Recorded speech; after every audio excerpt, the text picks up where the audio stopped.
ನಮಸ್ಕಾರ ರೀಪ ಎಲ್ಲರಿಗೂ. ಕರ್ನಾಟಕ ರಾಜ್ಯದ ಅಲ್ಪಸಂಖ್ಯಾತರ ಸ್ಥಿತಿಗತಿ ಬಗ್ಗೆ ಚಿಂತಿತರಾದಂಥ ರಾಜಕೀಯ ಧುರೀಣರು ಏನು ಮಾಡಕತ್ತಾರೆ? ಪ್ರತಿಯೊಂದರಲ್ಲಿ ಅಲ್ಪಸಂಖ್ಯಾತರ ಮತಗಳ ಬೇಕು, ಅಲ್ಪಸಂಖ್ಯಾತರ ಬಂಡವಾಳ ಇಲ್ಲದೆ ನೀವು ಶಾಸಕ ಮಂತ್ರಿ ಆಗುವುದಿಲ್ಲ. ಕೇವಲ ಅಲ್ಪಸಂಖ್ಯಾತರನ್ನು ಓಲೈಕೆ ಮಾಡುವ ಸಲುವಾಗಿ ಅಲ್ಪಸಂಖ್ಯಾತರು ನಿಮ್ಮ ಕಡೆ ಕೇಳೋದೇನ್ರಿ?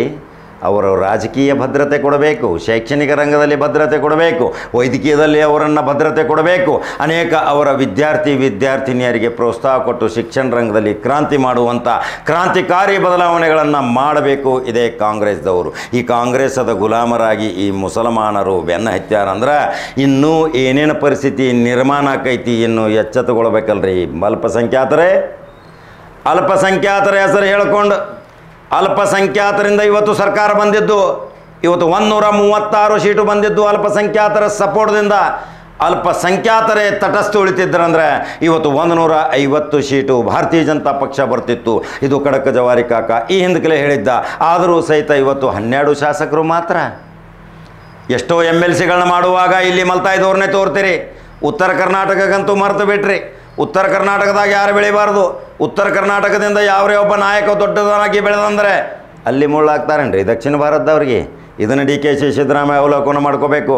ಉತ್ತರ ಕರ್ನಾಟಕದಿಂದ 96 ಶಾಸಕರು ಬಂದರೂ ಸಹಿತ ಉತ್ತರ ಕರ್ನಾಟಕಕ್ಕೆ ವರ್ಷಕ್ಕೆ 10 ದಿವಸ ಚಳಿಗಾಲ ಅಧಿವೇಶನ ಅನೌನ್ಸ್ ಮಾಡಿರಿ. ಅಲ್ಲಿ ಏನು ನಿರ್ಣಯ ಆಗ್ತೈತಿ? ಸಭಾತ್ಯಾಗ, ದುಮ್ಶನ್, ಅವ್ರದ್ದು ಟೀಕೆ, ಇವ್ರದ್ದು ಟೀಕೆ. ಉತ್ತರ ಕರ್ನಾಟಕದ ಬಗ್ಗೆ 2 ದಿನ ಪ್ರತ್ಯೇಕ ಚರ್ಚೆ ಮಾಡ್ತೀನಿ ಅಂತೇಳಿ ಈ ಹಿಂದಕಲೇ ಸಭಾಧ್ಯಕ್ಷರು ಅನುಮತಿ ಕೊಟ್ಟಿದ್ದರು. 2 ತಾಸು ಸಹಿತ ಚರ್ಚೆ ಆಗಲಿಲ್ಲ. ಉತ್ತರ ಕರ್ನಾಟಕದ ಬಗ್ಗೆ ಧ್ವನಿ ಎತ್ತುವ ಮಹಾನಾಯಕರು ಎಲ್ಲಿ ಅಡಗಿದಿರಿಪ್ಪ? ಉತ್ತರ ಕರ್ನಾಟಕದ ಬಗ್ಗೆ ಶಕ್ತಿ ಸೌಧ್ ಮಾಡಬೇಕು, ಕಚೇರಿಗಳು ಬರಬೇಕು, ಅನೇಕ ರೀತಿ ಖಡಕ್ ಜವಾರಿ ಕಾಕ ಒದರ್ಕೊತ ಬಂದ. ಎಲ್ಲ ನಾನು ಹೇಳಬೇಕಂದ್ರೆ ಮತ್ತು ನೀವು ಯಾವಾಗ ಬರೋರು? ಅದರ ಸಲುವಾಗಿ ನವಂಬರ್ 1ರಂದು ರಾಜ್ಯೋತ್ಸವ ಆಚರಣೆ ಆಗಾಕತ್ತೈತಿ. ಇನ್ನು ನವಂಬರ್ 1ರಂದು ರಾಜ್ಯೋತ್ಸವ ಮುಗಿದ ನಂತರ ಉತ್ತರ ಕರ್ನಾಟಕದ ಪ್ರತ್ಯೇಕ ಧ್ವಜವನ್ನು ಹಾರಿಸುವ ಸಲುವಾಗಿ ಯಾರ್ಯಾರು ನಮ್ಮ ಜೊತೆ ಕೈ ಜೋಡಿಸ್ತೀರಿ, ಅನಿಸಿಕೆಗಳನ್ನ ಹಾಕ್ತೀರಿ? ಪ್ರತಿಯೊಂದು ಕೂಲಂಕುಷವಾಗಿ ಅರ್ಥ ಮಾಡಿಕೊಡ್ರಿ. ಇವತ್ತು ಉತ್ತರ ಕರ್ನಾಟಕ ಎಷ್ಟೊಂದು ಹಿಂದುಳಿದೈತಿ. ಉತ್ತರ ಕರ್ನಾಟಕದ ಒಂದು ಅಲ್ಪಸಂಖ್ಯಾತರ ನಾಯಕರಿಗೂ ಸಹಿತ ಅನ್ಯಾಯ ಮಾಡಕತ್ತಾರ. ಇಲ್ಲಿ ಬಹುಸಂಖ್ಯಾತರಿದ್ದವ್ರಿಗೂ ಸಹಿತ ಅನ್ಯಾಯ ಆಗತೈತಿ. ಉತ್ತರ ಕರ್ನಾಟಕದವರು ಮುಖ್ಯಮಂತ್ರಿ ಆಗುವ ಸಲುವಾಗಿ ಎಷ್ಟು ಪೈಪೋಟಿ ಮಾಡಿದರೂ ಸಹಿತ ಇಲ್ಲಿ ಮಾಡುವುದಿಲ್ಲ ಈ ಕಾಂಗ್ರೆಸ್ಸಿಗರಿಗೆ ಕೇವಲ ಮುಸಲ್ಮಾನ ಮತಗಳ ಬೇಕು.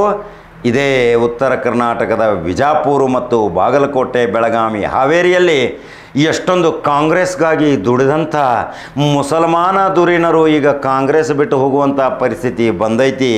ಈಗ ಬರೀ ಅವರ ಬಂಡವಾಳವನ್ನೇ ತೆಗೆದುಕೊಂಡು ನೀವು ಹೋಗುತ್ತಿರುವಾಗ ಎಲ್ಲಿ ಗತಿ ಐತಿ? ಮುಸಲ್ಮಾನರ ಬಗ್ಗೆ, ಅಲ್ಪಸಂಖ್ಯಾತರ ಬಗ್ಗೆ ಯಾವ ಚಿಂತೆ ನಿಮಗಿದೆ? ಅದನ್ನು ನನ್ನ ಕಮೆಂಟ್ ಬಾಕ್ಸ್ನಾಗ ತಿಳಿಸ್ರಿ.